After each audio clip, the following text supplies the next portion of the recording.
ओडिशा रे देखा देई पारे आलू संकट। राज्य रे आकाश छुआ हेबो आलूर दाम। पश्चिम बंगरू आसुथिबा आलू गाड़ी सीमारे अटकिला। नुआ आलू न आसीबा पर्यंत ओडिशा को आलू जोगाण बंद करा जिवो बोली बयान रखिचंती ममता बनर्जी। ओडिशा रे देखा देई पारे आलू संकट। राज्य रे आगको आलूर दाम आकाश छुआ हेबो बोली संभावना रहिछि। कहीं ना ओडिशार पड़ोशी राज्य पश्चिम बंगर मुख्यमंत्री ममता बनर्जी बयान पर एमती आशंका करा जाउछि जे राज्य रे आलूर दाम बढ़िबो। तेबे ममता बनर्जी बयान रखिछंती जे पश्चिम बंगरे वर्तमान समय आलूर अभाव, तेबे से नहीं ओडिशा एवं अन्य राज्य को आलू पठाइबा नहीं बोली सफा सफा मना कर दैछंती ममता बनर्जी। जदि कहिबा वर्तमान समय आलूर दाम बढ़िबा नहीं मध्य आशंका सृष्टि होउछि एवं आलूर दाम मध्य किछि दिन तले जो देखिबा आलूर दाम बढ़िबा नहीं राजनीति सरगरम रहितिला। मुख्यमंत्री एवं विरोधी दल नेतांक मध्यरे कथा कटाकटी होइतिला एवं एबे जतेबेले विधानसभा अधिवेशन चालुछि दीदींकर आलू गाड़ी अटकाइबा प्रसंग मध्य गृहरे झड़ सृष्टि करि पारे। तबे वर्तमान समय बड़ खबर जहा आसुछि वर्तमान आलू आसीबो नाही ओडिसा को।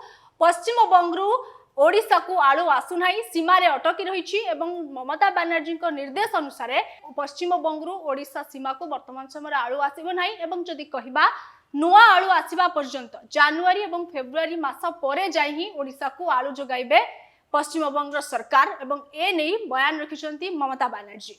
ओडिशा रे देखा देई पारे आलू संकट। राज्य रे आकाश छुआ हेबो आलूर दाम। पश्चिम बंगरू आसुथिबा आलू गाड़ी सीमारे अटकिला। नुआ आलू न आसीबा पर्यंत ओडिशा को आलू जोगाण बंद करा जिवो बोली बयान रखिचंती ममता बनर्जी। सीमार विभिन्न स्थान रे अटकिला आलू गाड़ी।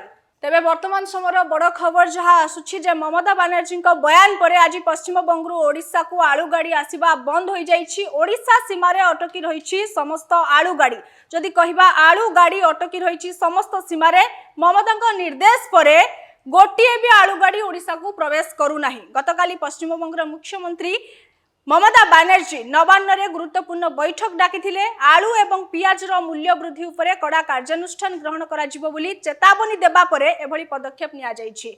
तबे बुधवार गाड़ी रु तबे पश्चिम बंगरू मेदिनीपुर जिलार समस्त सीमारे आलू गाड़ी आसु नाही वर्तमान समय ओडिशा को जेउ कारणरू अंतरराज्य सीमा देई आलू अन्य राज्य को जाउछि बोली ताहाकू बंद करा जाइछि। दिनकु दिन बाजार रे आलू एवं पियाजर मूल्य वृद्धि नै मध्य रोकिबा पाई पश्चिम बंग प्रशासन पक्षरु बेलदा पाखरे शताधिक गाड़ी अटकी रहिछि। तेबे वर्तमान जदि देखिबा राज्य रे आलूर समस्या बढ़ी पारे, आलू संकट देखा देई पारे।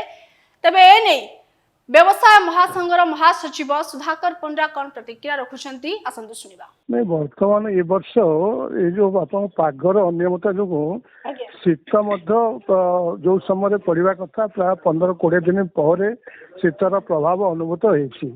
आलू साधारणतः गोटी बांधापी मैक्सिमम 15 डिग्री सेल्सियस रहा कथा मतलब 15 डिग्री रु कम सेल्सियस रही आलू टे उत्पादन भल होता है। तेणु बर्तमान जो ये 15 दिन मासे लेट हो गला आलू उत्पादन तेणु पश्चिम बंगर सरकार गत काली हठात गोटे डिसीजन नहीं मौखिक भाव में राज्यर आभ्यंतरण चाहिदा पूर्ण हो सारा पर ही जदि आलू बढ़े ताले से बाहर राज्य को सप्लाई जोगान दे पारे। तेणु से अनुसार से कर्मचारी मान को मौखिक निर्देश देते जे बाहर राज्य को आलू जापर ना। पुलिस बाहर राज्य को जतबेले आसी परिबो नाही पश्चिम बंगरू ओडिसा को जतबेले आलू आसी परिबोनी त निहाती भाव रे आलूर दाम बढ़िबो। नहीं देखो दाम बढ़िया कहवा सी तो गोटे अलग कथा जब स्वाभाविक आलू जब आसब ना ताले दाम बढ़ो केमती आम जो आनिबा बर्तमान आम पाखे अल्टरनेटिव अच्छी उत्तर प्रदेश आसीपर तो आम उत्तर प्रदेश आसले जहाँ खर्च पड़ो जहाँ लैंडिंग कस्ट पड़ो से अनुसार आम ये बिक्री करवा। कारण ओडिशा रे बर्तमान आलूर गच्छित आदौ किसी ना कहीं बर्तमान आलू अमल समय नुआ आलू आसवा समय हो गलानी ତେଣୁ ଯୋଉ କୋଲ୍ଡ ଷ୍ଟୋରରେ ଆଳୁ ଥିଲା ତାହା ବି ବିକ୍ରି ହେଇସାରିଛି। ତେଣୁ ପ୍ରାୟତଃ କୌଣସି କୋଲ୍ଡ ଷ୍ଟୋରରେ ଆଳୁର ଗଚ୍ଛିତ ନାହିଁ।